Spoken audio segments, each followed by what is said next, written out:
Halo semua, kembali lagi dengan saya di Belajar Bareng A-Market. Di episode kali ini, kita akan membahas tentang bagaimana berita bisa mempengaruhi pasar keuangan, baik saham, obligasi, kripto, maupun nilai tukar mata uang. Jadi, kalau kamu tertarik sama dunia investasi atau ingin tahu cara membaca sentimen pasar, tonton video ini sampai akhir. Baik, yang pertama konsep dasar. Pasar keuangan itu sebenarnya digerakkan oleh emosi dan ekspektasi para pelaku pasar. Berita, entah itu ekonomi, politik, atau bahkan rumor, bisa mempengaruhi cara investor memandang risiko dan peluang.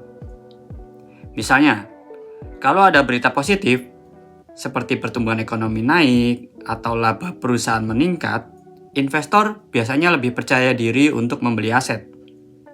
Sebaliknya, berita negatif seperti inflasi tinggi, perang, atau krisis politik bisa bikin investor menjual aset mereka dan mencari tempat yang lebih aman. Jadi, reaksi pasar terhadap berita bukan cuma soal fakta, tapi juga soal bagaimana orang menafsirkannya. Selanjutnya, jenis berita yang berpengaruh. Yang pertama ada berita ekonomi makro. Contohnya, data inflasi, suku bunga, dan pertumbuhan ekonomi. Misalnya kalau Bank Indonesia menaikkan suku bunga, pasar saham bisa turun karena biaya pinjaman naik. Tapi nilai rupiah bisa menguat karena investor asing tertarik dengan imbal hasil yang lebih tinggi. Selanjutnya, berita politik dan geopolitik. Ketidakpastian politik seperti pemilu atau konflik antar negara sering membuat pasar bergejolak. Investor cenderung pindah ke aset yang lebih aman seperti emas atau dolar AS. Selanjutnya, berita perusahaan. Untuk pasar saham, laporan keuangan atau pengumuman manajemen punya dampak besar. Misalnya, kalau Apple mengumumkan peluncuran produk baru yang laku keras, sahamnya bisa langsung melonjak. Kemudian berita tak terduga atau breaking news seperti pandemi, bencana alam, atau skandal keuangan bisa mengubah arah pasar dalam hitungan menit.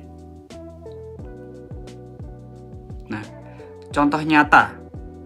Yang pertama ada krisis finansial 2008 ketika berita tentang kebangkrutan Lehman Brothers muncul, pasar saham global langsung anjlok. Investor panik dan beralih ke aset yang lebih aman. Kemudian ada pandemi COVID-19 tahun 2020. Saat WHO mengumumkan pandemi global, pasar saham turun tajam. Tapi beberapa bulan kemudian setelah muncul berita vaksin, pasar langsung bangkit lagi. Ini contoh klasik bagaimana berita negatif bisa menjatuhkan pasar, tapi berita positif bisa mengembalikannya. Dan yang terakhir, kebijakan The Fed, Bank Sentral AS. Hanya satu kalimat dari Ketua The Fed tentang kemungkinan menaikkan suku bunga bisa menghambat dan membuat harga saham dan mata uang di seluruh dunia berubah drastis. Nah, selanjutnya bagaimana investor merespon? Yang pertama, jangan reaktif berlebihan. Pasar sering bereaksi berlebihan di awal. Tunggu sampai informasi lengkap keluar sebelum ambil keputusan. Selanjutnya, gunakan sumber berita terpercaya. Nah, jangan percaya begitu saja dengan rumor di media sosial. Selalu cek dari sumber resmi. Perhatikan tren jangka panjang. Satu berita bisa mengguncang pasar sementara, tapi fundamental ekonomi tetap jadi penentu arah jangka panjang. Gunakan analisis sentimen.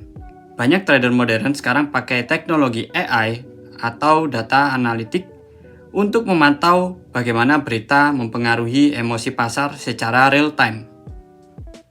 Kesimpulannya, berita itu seperti gelombang yang menggoyang pasar. Kamu nggak bisa mengendalikannya, tapi kamu bisa belajar berselancar di atasnya dengan strategi yang tepat. Baik, segitu dulu untuk episode kali ini. Kalau kamu melihat video ini bermanfaat, jangan lupa klik like, subscribe, dan nyalain lonceng biar nggak ketinggalan video edukasi keuangan lainnya dari kami. Sampai bertemu lagi di episode Belajar Bareng A-Market selanjutnya.